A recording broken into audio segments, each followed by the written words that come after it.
Misionaris yang datang ke Papua itu, mereka datang karena dengar ada emas di situ. Tetapi bukan emas dari tanah. Itu emasnya manusia. Hit, ninakormi palima walakap maka emasnya hit. Walakap ite.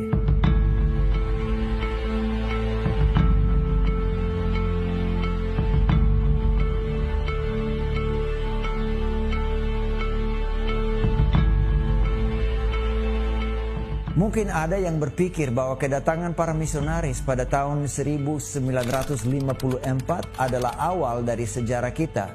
Tetapi cerita ini sebenarnya dimulai lebih dari 2000 tahun yang lalu.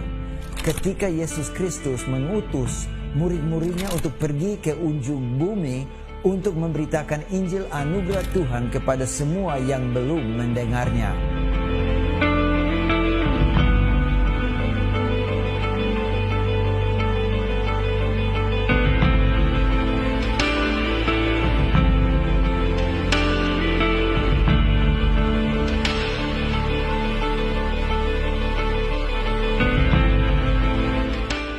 Ada pengikut Yesus seperti pendiri KAMA, A.B. Simpson, yang mendorong umatnya untuk pergi ke seluruh dunia untuk memberitakan Injil keselamatan kepada orang yang belum dijangkau. Setiap suku dan setiap bangsa, Simpson selalu mengingatkan jemaatnya dalam khotbahnya. Dia selalu ambil dari Matius 24 ayat 14.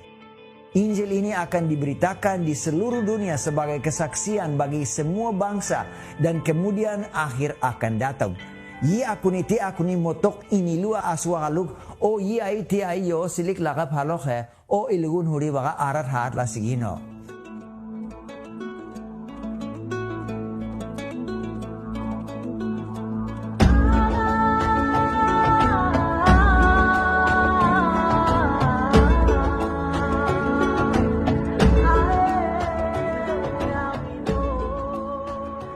KAMA ingin masuk lembah Balim dengan pesawat amfibi dan sebuah pesawat harus dibeli dan surat-surat dikirim ke jemaat-jemaat KAMA seluruh Amerika dan Belanda dan Kanada. Banyak orang kirim sumbangan untuk membeli pesawat amfibi yang bisa mendarat di sungai. Mungkin yang pernah dengar kisah janda bernama Nyonya Supi, beliau membutuhkan operasi mata, tetapi ketika dia mendengar kebutuhan untuk membeli pesawat, dia ambil keputusan untuk menyumbang uang tabungannya, yaitu $800 buat operasi mata. Dia tidak pernah menjalani operasi tersebut dan dalam kesaksiannya dia menulis, lebih penting bagi orang-orang Balim untuk mendengar Injil daripada saya melihat dunia ini.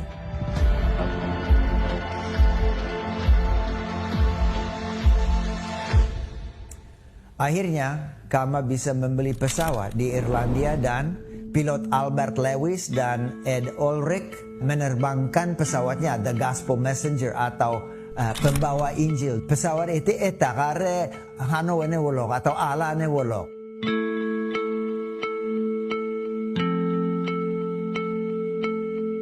Menurut kesaksian Miron Bromley, pada tanggal 20 April 1954 pesawat mendarat di Sungai Balim dengan Michelson, Van Stone, suami istri Elisa dan Ruth Gobay dan anak mereka Dorcas. Mereka keluar di Leken Oakma dan bermalam di situ. Satu malam saja. Waktu itu rupanya masyarakat takut bertemu dengan para misionaris dan hari pertama tidak ada yang berani datang dekat.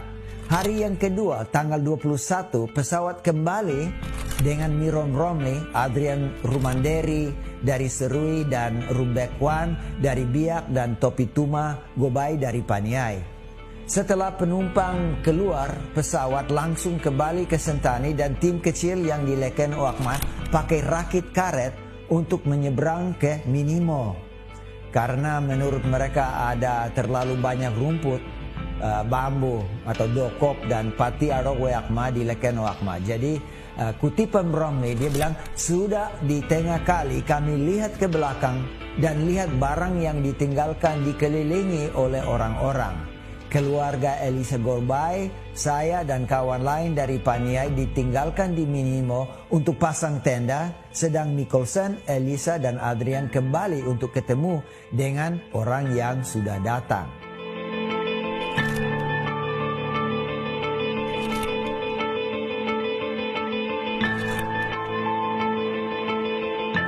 Sesudah Michelson dan kawannya tiba di Lekenwakma, mereka disambut dengan tangisan yang hangat dan baik, dipimpin oleh Wahanao Aso.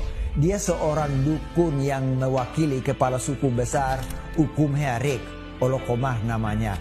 Dia juga memberi tanda kepada orang di sebelah kali di Minimo, dan dalam beberapa detik saja pasukan perang keluar dari hutan dan keliling kami. Karena tidak bisa komunikasi dengan masyarakat Harimah, mereka hanya sebut nap. Kepala suku besar Ukumhearik dan masyarakat di Hitigima senang dengan orang dari luar yang kulit putih, karena waktu ekspedisi Archbold tinggal di antara mereka pada tahun 1938, Ukumhearik dikasih saleken atau yeraken, kulit bia, dari mereka, dan beberapa bulan setelah Archbold pergi, status Ukumhearik naik luar biasa. Dia menjadi kepala suku perang yang terkenal dan mempunyai istri dan babi yang banyak. Menurut dia semua terjadi oleh karena saleken itu yang dikasih oleh orang asing. Oleh karena itu Ukumhearik melarang masyarakat untuk mengganggu dan membunuh tim dari Kama.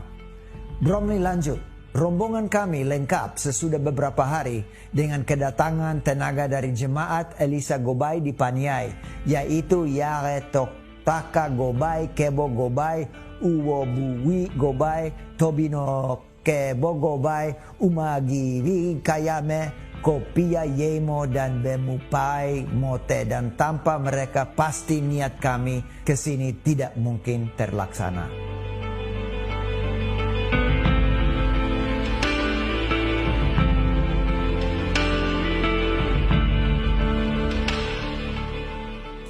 April 54, Miron Bromley dengan Lloyd Vanstone masuk lembah Pugima dan bertemu dengan masyarakat Itlay Haruk di sana. 8 Juni 54, Michelson dengan Adrian Rumanderi buat survei sampai kali Pirime di atas, cukup jauh. Mereka diancam beberapa kali, tetapi mereka tidak berhenti. Mereka lanjut karena mereka mau lihat berapa jumlahnya penduduk di lembah Balim. November 1954, keluarga Ross datang dan tim Kama pindah ke Hepuba. Tapi mereka hanya di Hepuba sementara saja. Dan lapangan pertama di lembah ini dibangun di Hitigima dan mulai digunakan pada tahun 1954. Setelah tim Kama pindah ke Hitigima, ada tambahan tenaga juga. Mereka masuk keluarga Bosman yang diutus ke Hitigima, Maxi ke Tulem, Karseski ke Seima, Lake ke Pugima, Horosi ke Sinapma, Yang dan Sunda ke Piramed.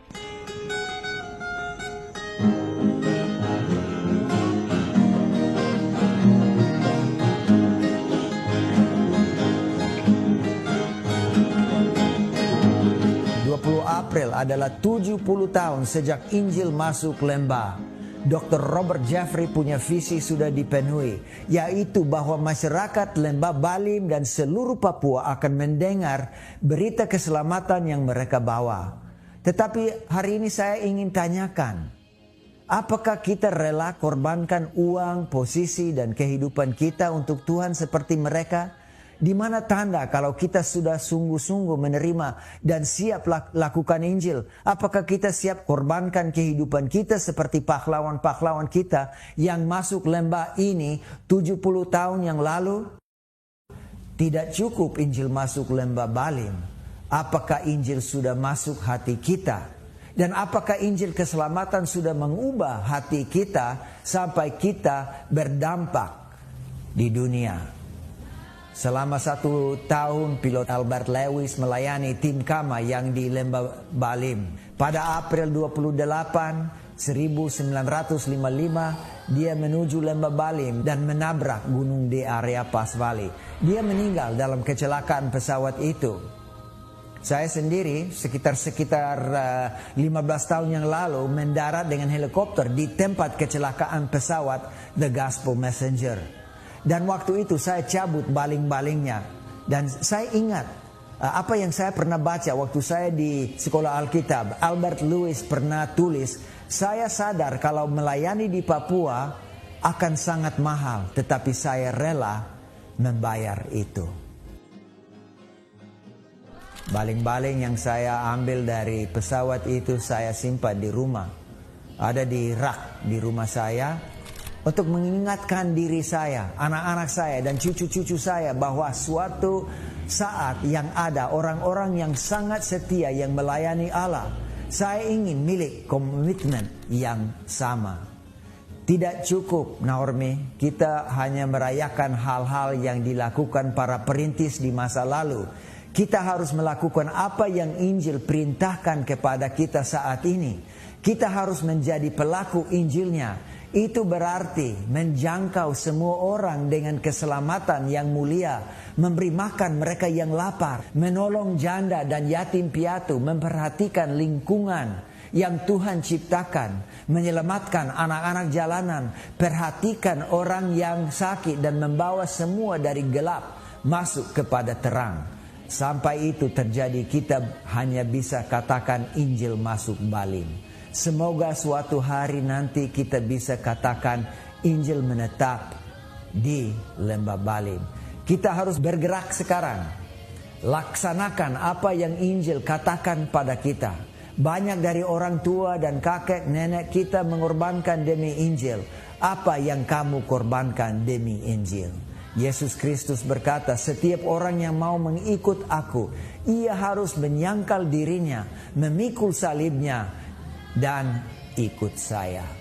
Matius pasal 16. Sudah saatnya teman-teman, bagi kalian yang telah menerima Injil dengan harga yang tinggi, untuk hidup sesuai dengan Injil. Sekarang melayani orang lain seperti yang dikatakan dalam kitab suci. Kepada yang diberi banyak akan diminta banyak pula. Di mana bukti kalau Injil sudah menetapi lembah ini? Apakah kamu siap menjadi pelaksana Injil? Bukan hanya orang yang merayakan Injil. Sudah 70 tahun sejak para perintis membawa Injil Allah di lembah ini. Sekarang kita harus tanyakan, apa yang akan saya lakukan untuk dia?